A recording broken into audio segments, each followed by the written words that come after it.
Allô,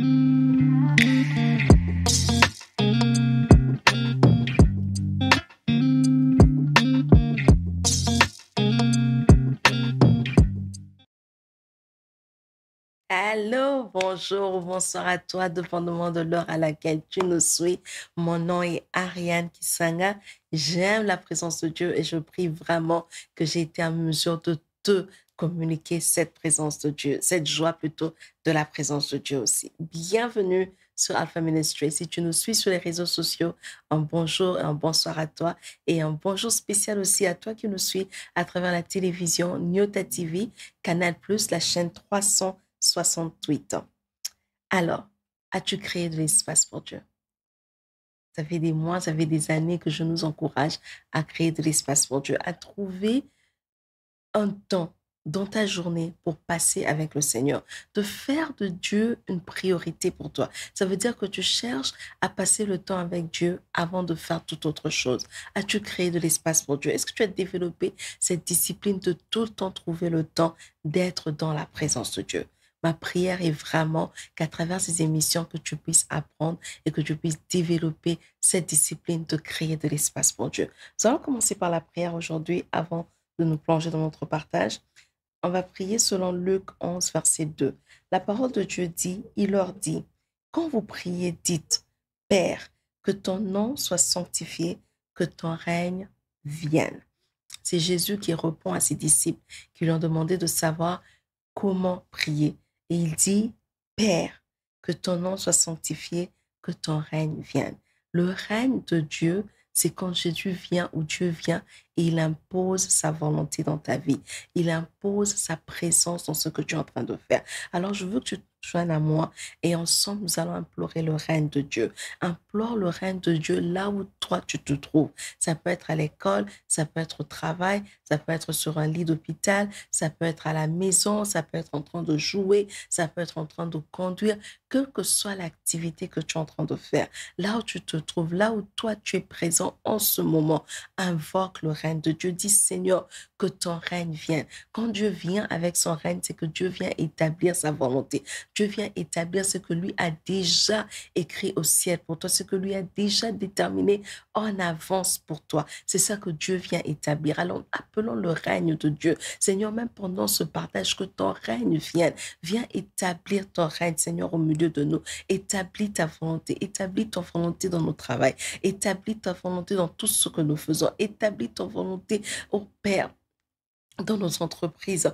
Établis ta volonté dans nos études, dans nos maisons, dans nos mariages, dans nos familles. Seigneur, partout où nous serons, partout où nous sommes, dans tout ce que nous faisons appel à ton règne. Viens, Seigneur, impose ta présence. Viens, Éternel, impose ta présence dans ce combat. Impose ta présence dans ma santé. Impose ta présence dans la santé de ma soeur. Impose ta présence, oh Yahweh, dans mes activités. Impose ta présence, Seigneur. Que ton règne vienne, que ta présence s'impose dans tout ce que nous entreprenons, que ta présence s'impose même sur ce moment de partage, que ta présence s'impose dans la santé d'une personne, que ta présence s'impose dans les entreprises d'une personne, que ta présence s'impose dans ce que quelqu'un entreprend, que ta présence s'impose dans une famille ce soir, ce matin, que ta présence s'impose, Seigneur, dans tout ce que nous faisons. Yahweh, que ton règne vienne.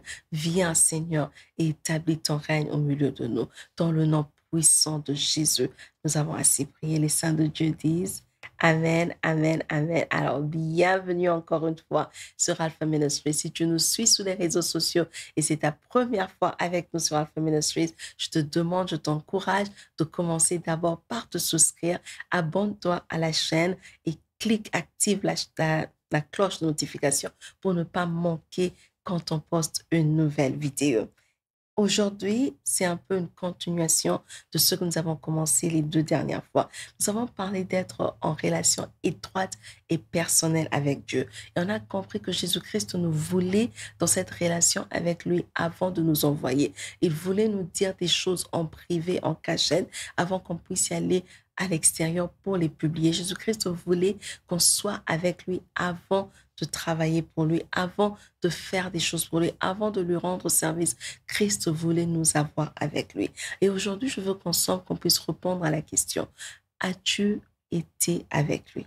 Est-ce que tu as été avec Christ? Est-ce que tu as passé du temps avec Christ? Est-ce que tu as été en intimité avec Christ? Est-ce que tu as été en relation étroite et personnelle avec Christ? Est-ce que tu as eu du temps à passer avec le Seigneur? Est-ce que tu as crié de l'espace pour Christ? Et je propose deux critères pour déterminer si réellement si nous avons été avec Christ. La qualité de notre service et la production. C'est quoi que nous produisons et quel est le service que nous rendons à Christ? C'est ça les deux critères que je nous propose aujourd'hui pour évaluer si ou non nous avons réellement été avec Christ. On va parler des deux critères. Si on ne termine pas tous les deux critères aujourd'hui, la prochaine fois, je reviendrai pour finir avec le deuxième critère. Le premier critère, c'est le critère du service.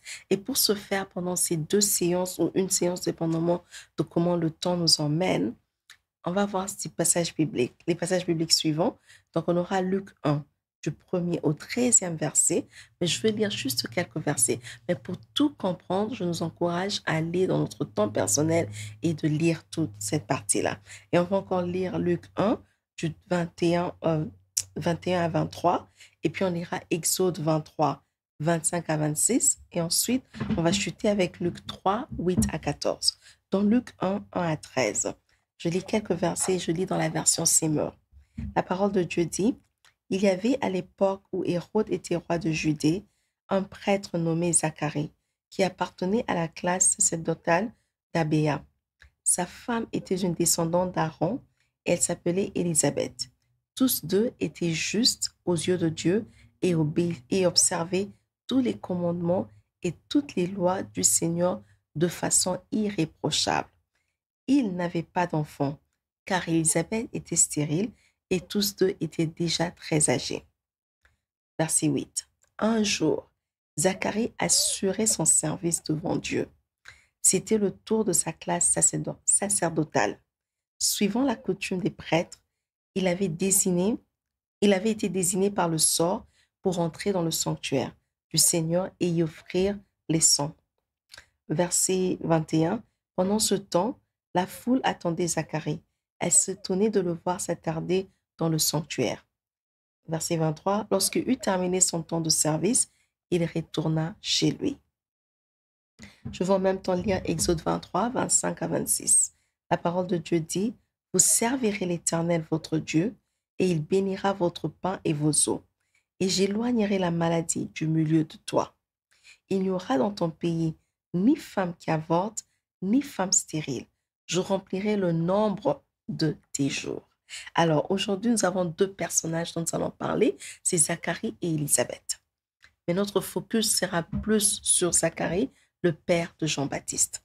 Zacharie et Élisabeth, son épouse, la parole de Dieu nous dit que Zacharie était sacrificateur et Élisabeth était descendante d'une lignée de sacrificateurs, parce qu'on nous dit qu'elle était descendante d'Aaron. Tous les deux, la parole de Dieu dit qu'ils étaient justes et irréprochables. Ça veut dire que même Dieu n'a pas trouvé quelque chose sur lequel les reprocher. C'était des personnes justes et irréprochables. Et selon Exode 23, 25 à 26 que j'ai lu, on comprend que les personnes qui servent l'Éternel ont une bénédiction qui est attachée à ce service. Dieu dit, vous me servirez et je ferai, je ferai. Et parmi les choses que Dieu promet aux personnes qui le servent, Dieu promet la bonne santé et Dieu promet la fécondité. Alors, c'était un couple, Zacharie et Élisabeth, qu'on peut dire, qui était qualifié à vivre les promesses de Dieu attachées au service. Parce que non seulement que tous deux étaient d'une lignée de serviteurs, Zacharie servait Dieu, il était sacrificateur. Élisabeth, de même, à sa manière, elle servait le Seigneur. Et la Bible dit en plus de cela qu'ils étaient justes, ils étaient irréprochables. Donc, réellement, quand on regarde, il n'y avait rien qui leur empêchait plutôt à vivre les promesses de Dieu. Dieu a dit, vous me servirez, je vous donnerai la bonne santé et je me rassurerai que vous avez la fécondité. Mais ce couple, comme nous voyons ici, vivent le contraire. La réalité de leur vie ne s'aligne pas ou ne s'aligne pas à la vérité de la parole de Dieu. Ce que dit la parole de Dieu sur un couple ou sur des personnes qui le servent, ce n'est pas ce que eux vivaient en tant que couple. Or, nous savons tous que Dieu est fidèle à sa parole. Dieu ne ment pas. Alors que faire? Si Dieu ne ment pas et Dieu dit que vous me servirez et voici ce que je faisais, que je ferai pour vous, et ce couple maintenant se retrouve en train de servir Dieu, en train d'être juste, irréprochable, vivre une vie de crainte et de révérence du Seigneur, mais en même temps vivre une vie où il manque d'enfants. Élisabeth était stérile, oui, mais tous deux, la parole de Dieu dit, étaient âgés. Donc tous deux ne pouvaient pas avoir des enfants, mais ils servaient l'Éternel. Aujourd'hui, si toi et moi on se retrouvait dans cette situation, on allait commencer la chasse aux sorciers. On voudrait savoir qui est la personne derrière ma situation. C'est quel esprit qui est derrière ma situation. C'est quoi que tu vas te mettre à chercher. Aller de prophète en prophète, de séminaire en séminaire, de jeune en jeune, pour essayer de trouver qui se trouve, qu'est-ce qui se cache derrière cette situation, parce que Dieu ne ment pas et moi je vis quelque chose qui est contraire à la parole de Dieu. Ma réalité et la vérité de la parole de Dieu ne s'alignent pas. Donc tu vas te mettre à chercher le diable derrière, à chercher la sorcière ou le sorcier derrière, te mettre dans des combats spirituels sans fin. Dis-moi et toi. Mais Zacharie et Élisabeth, en ce temps-là, décident de faire quelque chose d'autre. Eux décident de continuer à servir Dieu. En fait, ils disent, oui Seigneur, c'est vrai que notre vie, la réalité que nous vivons, ne s'accorde pas à ta vérité. Notre réalité, elle est différente de ta vérité. On ne vit pas la même chose. On ne vit pas ce que tu dis. C'est vrai. Et nous savons que tu es fidèle, que tu ne peux pas mentir. C'est impossible pour toi de mentir. On ne comprend pas ce qui se passe, mais Seigneur, quand même, on continue à te servir. Ils étaient conscients de leur situation, mais ils ont quand même décidé de continuer à servir le Seigneur. J'aimerais que tu répondes dans ton cœur. Si Dieu tardait à accomplir sa parole dans ta vie, si la réalité de ta vie ne s'alignait pas, ne s'accorde pas à la vérité de la parole de Dieu, vas-tu continuer à servir le Seigneur? Est-ce que tu vas continuer à te donner totalement pour Dieu? Ou quelle sera la qualité de ton service? Nous parlons beaucoup de Zacharie. Tout le monde connaît l'histoire. Si tu es chrétien, tu as passé un peu de temps dans la présence de Dieu. Tu connais déjà l'histoire de Zacharie et Élisabeth. Après, ils ont été visités. Dieu leur a donné Jean-Baptiste, qui était la personne qui allait au-devant pour annoncer la venue de Christ. Donc, Dieu leur a donné un enfant qui était plus grand, plus fort, un enfant, vraiment un gros témoignage ou un grand témoignage. Mais c'est pas ça que je veux qu'il soit notre focus aujourd'hui. En lisant ce chapitre encore récemment, il y a quelque chose qui m'a touchée. Je pense que je le lisais au mois de mars. Il y a quelque chose qui m'a touchée dans la version Semeur, qui m'a maintenant poussé à aller examiner un peu la qualité de service de Zacharie. Qu'est-ce qui le rendait si spécial? Parce que Semeur dit dans le verset 8 que un jour, Zacharie assurait son service devant Dieu. Dans Louis II, on parle de s'acquitter de son service. Mais Semeur dit que Zacharie assurait son service. Second 21 parle de remplir sa fonction. Donc, que ce soit acquitter, assurer ou remplir, les verbes donnent l'image d'une activité complète, comme si tu es en train de finir quelque chose, faire une tâche. Mais assurer ajoute quand même une autre idée que les deux autres verbes ne donnent pas. Assurer, j'essaie de regarder, et assurer veut dire maintenir une position fixe. Ça veut dire rendre stable. Assurer veut dire rendre plus sûr un mouvement ou une action. Assurer veut dire établir quelque chose de façon sûre, exemptée de risque. Ça veut dire quoi? Que quand Zacharie venait au temple pour servir le Seigneur, Zacharie ne venait pas juste remplir une fonction. Zacharie ne venait pas juste s'acquitter d'une tâche. S'acquitter veut dire Zacharie venait, il faisait la chose, il s'en débarrassait. C'est fini, j'ai plus besoin de faire, c'est ma tâche, je suis venu, j'ai fait mon tour, je fais ce qu'on m'a demandé de faire. et je m'en débarrasse, c'est fini. Il n'est pas venu remplir une fonction. C'est pas qu'il y avait un vide, Zacharie est venu. Zacharie, c'est ton tour à toi de conduire la louange. Il est venu la conduire la louange. Oh, c'est fini, j'ai conduit la louange, je dois partir, j'ai fait ma part. C'est pas ça. L'idée que ça donne, c'est que Zacharie venait au temple et il venait faire un travail qui était excellent, un travail qui était exempté de tout risque. Ça veut dire que Zacharie ne venait pas travailler au temple par habitude. Zacharie ne venait pas travailler au temple par manque de choix. Zacharie ne venait pas travailler au temple parce que le pasteur m'a demandé, ou parce que le pasteur lui a demandé, ou parce que c'est moi qu'on a mis sous cette responsabilité. Mais Zacharie venait travailler au temple parce qu'il connaissait son attachement avec Dieu. Et il savait que ce Dieu-là a besoin d'un service excellent parce que c'est un Dieu excellent. Donc Zacharie, quand il venait, Zacharie venait assurer son service. Pour mieux comprendre ce que Zacharie faisait, c'est ceci. Disons, le responsable du culte dit que le lundi, c'est Ariane qui va accueillir les gens. Donc à l'accueil, on a Ariane. Quand Ariane assure le service, ça veut dire que Ariane arrive à l'accueil avant les personnes qu'elle doit accueillir. Parce que ça n'a pas de sens d'être à l'accueil pour arriver et il y a déjà des gens dans l'église. Donc, si dans votre église, les gens ou dans son église, Ariane trouve que les gens arrivent 5 minutes avant le culte, Ariane, elle essaie d'arriver 1 heure ou 30 minutes avant le culte. Parce qu'elle doit accueillir ces personnes.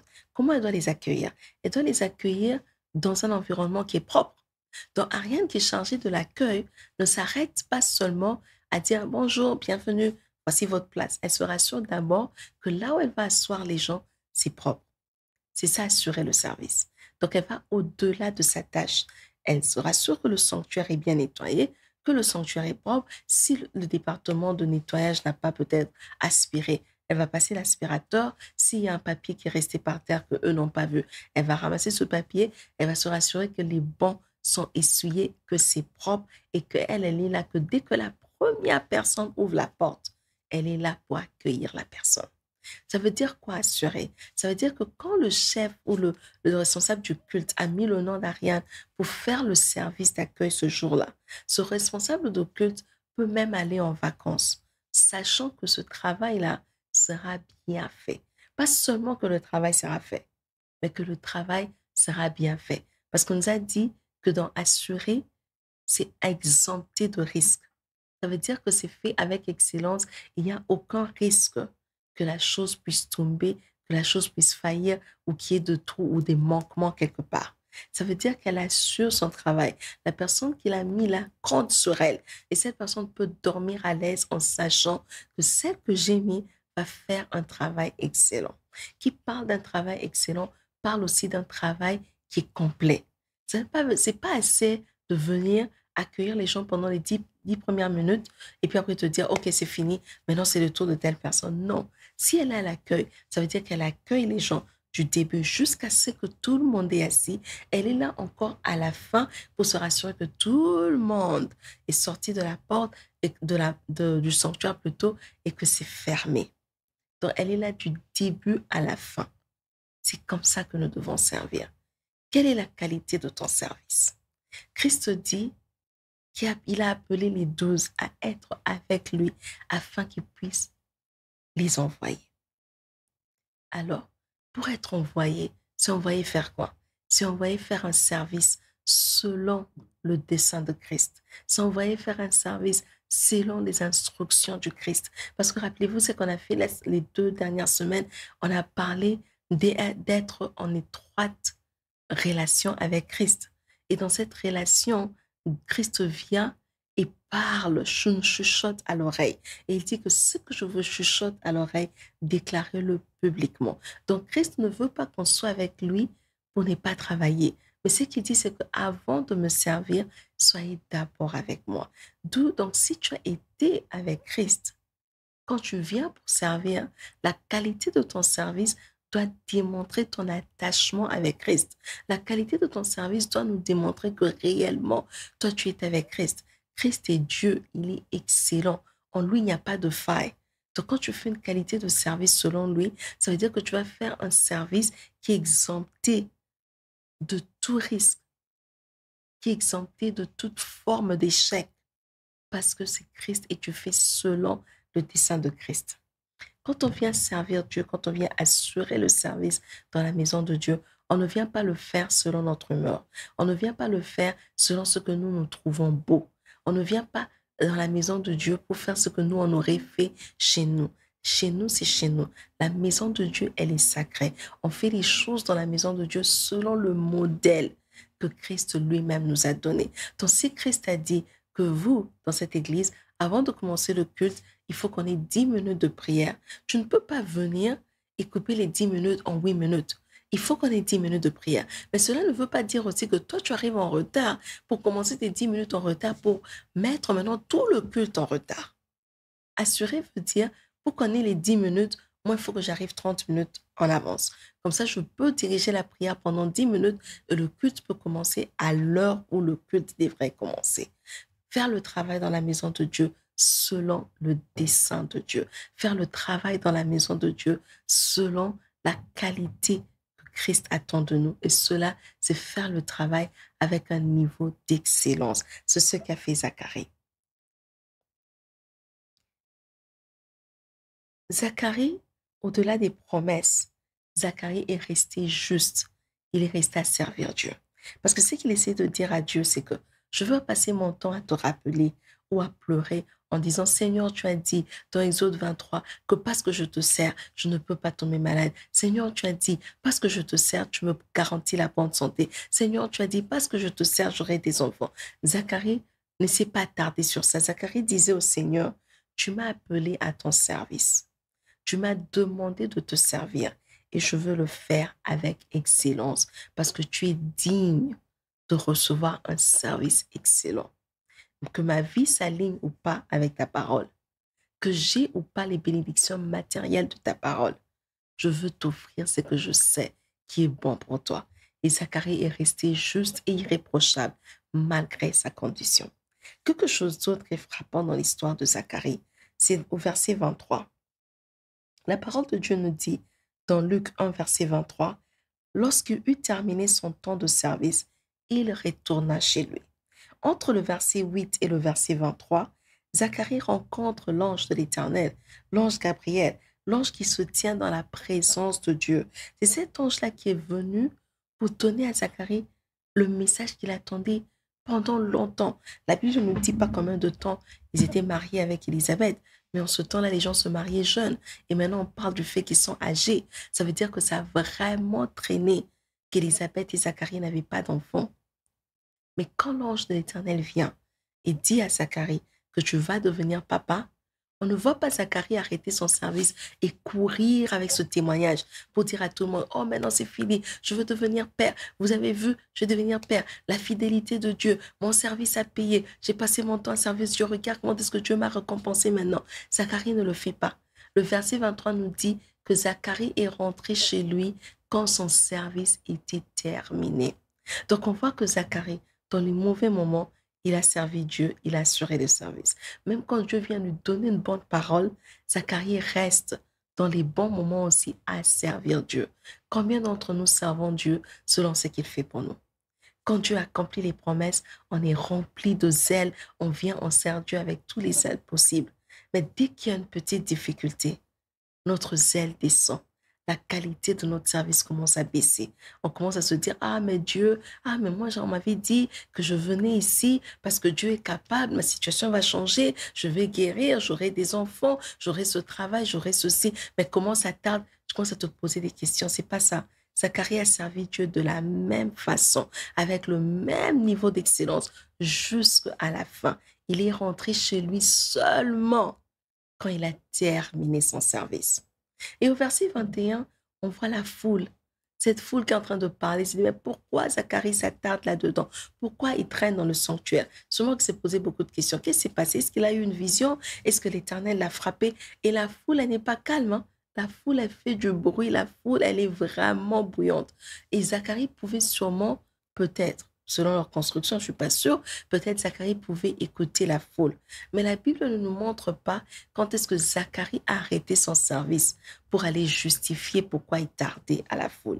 La Bible ne nous montre pas que Zacharie a arrêté son service d'excellence pour justifier ce qu'il faisait à une foule qui faisait du bruit. Zacharie a continué à servir Dieu malgré le bruit de la foule.